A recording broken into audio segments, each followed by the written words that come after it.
Bismillahirrahmanirrahim. Assalamualaikum warahmatullahi wabarakatuh. Syukur alhamdulillah kita masih dipertemukan kembali di channel ini. Sholawat dan salam selalu dan tetap tercurahkan kepada junjungan kita Nabi besar Muhammad sallallahu alaihi wasallam. Allahumma sholli ala sayyidina Muhammad wa ala ali sayyidina Muhammad. Harapan dan doa saya semoga saudaraku semuanya selalu diberikan kesehatan, dilapangkan rezekinya, diampuni dosa-dosanya, dipanjangkan umurnya, dan semoga kita tidak mati kecuali mati dengan beriman dalam Islam. Dan sempatkanlah menuliskan sholawat di kolom komentar. Insya Allah akan menjadi bukti cinta kita kepada Rasulullah Muhammad sallallahu alaihi wasallam. Semoga kita semua mendapatkan syafaat beliau di akhirat kelak. Amin ya rabbal alamin. Sahabat beriman yang dirahmati Allah, wudu memiliki kedudukan yang penting di dalam agama Islam. Tidak sahnya wudu seseorang dapat menyebabkan sholat yang kita kerjakan akan menjadi tidak sah. Sedangkan sholat adalah salah satu rukun Islam yang tidak dapat ditawar-tawar lagi. Oleh karena itu, adalah suatu kewajiban bagi setiap umat Islam untuk memperhatikan bagaimana saat mengerjakan wudu. Dalam sebuah hadis, Nabi Shallallahu Alaihi Wasallam bersabda, tidak diterima sholat yang dilakukan tanpa wudu, dan tidak diterima sedekah yang berasal dari harta yang didapat secara tidak halal. Hadis riwayat Muslim. Oleh karena itu, berikut ini ada 10 kesalahan yang sering dilakukan oleh umat Islam dalam tata cara berwudu. Yang pertama, tidak membaca bismillah. Sebagaimana dalam sebuah hadis, Rasulullah sallallahu alaihi wasallam bersabda, tidak sempurna wudu seseorang yang tidak membaca basmalah. Hadis riwayat Ahmad. Lalu yang kedua, tidak sempurna membasuh anggota tubuh. Tidak sempurnanya dalam membasuh anggota wudu yang mengakibatkan ada sebagian anggota wudu yang menjadi tidak terbasuh oleh air. Imam Al-Bukhari rahimahullah meriwayatkan melalui kitab sahihnya dari Muhammad bin Ziyad, ia berkata, aku mendengar Abu Hurairah radhiyallahu anhu saat beliau melewati kami dan orang-orang sedang berwudu, sempurnakanlah wudu kalian.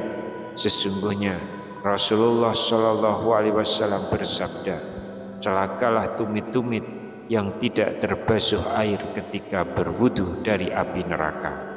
Dan dari Khalid bin Mi'dan, dari sebagian istri-istri Rasulullah sallallahu alaihi wasallam, sesungguhnya Rasulullah sallallahu alaihi wasallam melihat seorang laki-laki yang sholat, sedangkan di punggung kakinya terdapat bagian mengkilap karena tidak terbasuh dengan air wudu seukuran uang dirham atau uang logam. Maka Nabi menyuruhnya untuk mengulang wudunya. Hadis riwayat Imam Ahmad. Dan Abu Daud menambahkan dan mengulanginya untuk sholat. Lalu yang ketiga, membasuh anggota wudu lebih dari 3 kali. Ini adalah was-was yang datang dari setan, karena Nabi SAW tidak pernah menambah basuhan saat wudu lebih dari 3 kali.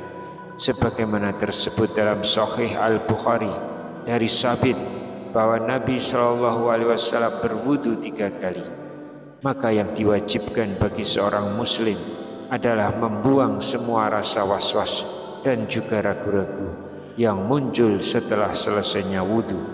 Dan jangan kita menambah lebih dari 3 kali basuhan untuk menolak rasa was-was yang merupakan salah satu dari tipuan setan.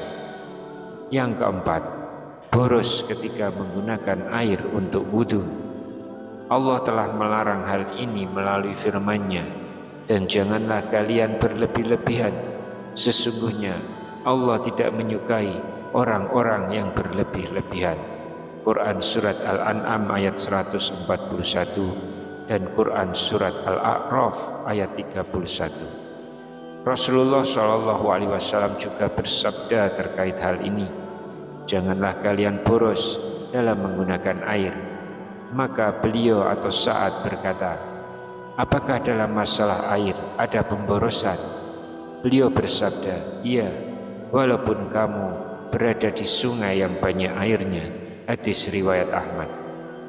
Yang kelima, menyebut nama Allah di dalam WC atau masuk ke dalamnya dengan membawa sesuatu yang di dalamnya terdapat zikir kepada Allah.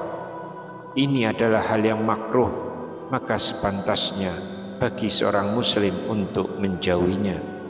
Dari Ibnu Umar radhiyallahu anhu, beliau berkata, ada seorang lelaki yang berlalu sementara Rasulullah SAW sedang buang air kecil. Maka orang itu pun mengucapkan salam, tapi Nabi tidak membalas salamnya. Hadis riwayat Muslim. Hal ini karena menjawab salam adalah termasuk zikir. Yang keenam, beristinja atau mencuci dubur setelah buang angin atau kentut. Tidak perlu istinja ketika buang angin atau kentut. Istinja hanya dilakukan pada buang air kecil dan buang air besar.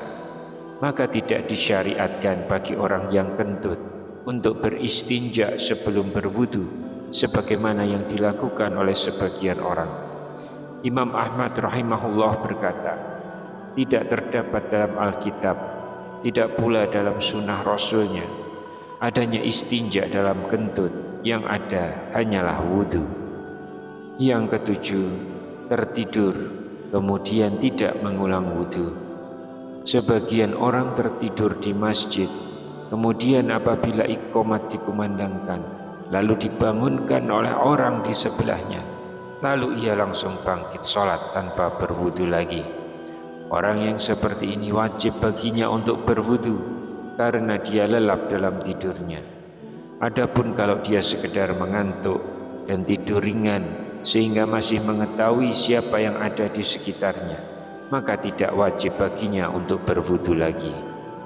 Yang kedelapan, meninggalkan istinsya dan istinsyaq.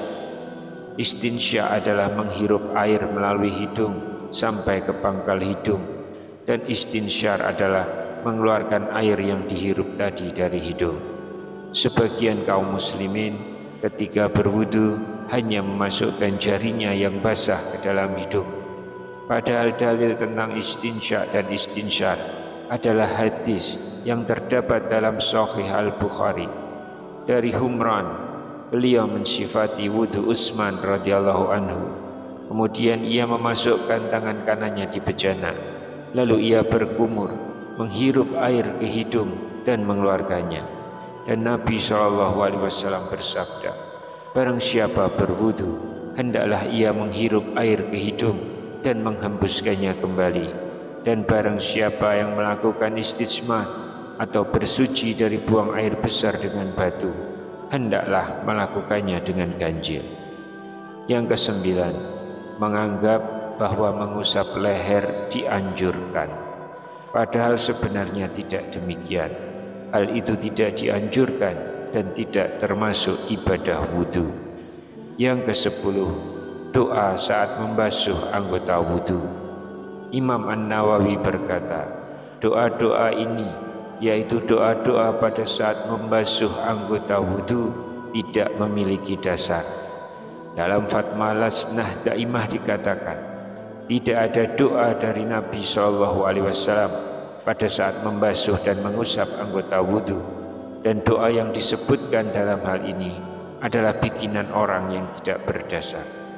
Yang diketahui secara syar'i adalah basmalah di awal wudu, mengucap 2 kalimat syahadat di akhir wudu, ditambah dengan ya Allah, jadikanlah aku termasuk orang-orang yang bertaubat, dan jadikanlah aku termasuk orang-orang yang bersuci. Wallahu a'lam bishawab. Demikian yang bisa saya sampaikan di kesempatan kali ini. Semoga dapat memberi manfaat untuk kita semua. Amin ya rabbal alamin. Wassalamualaikum warahmatullahi wabarakatuh.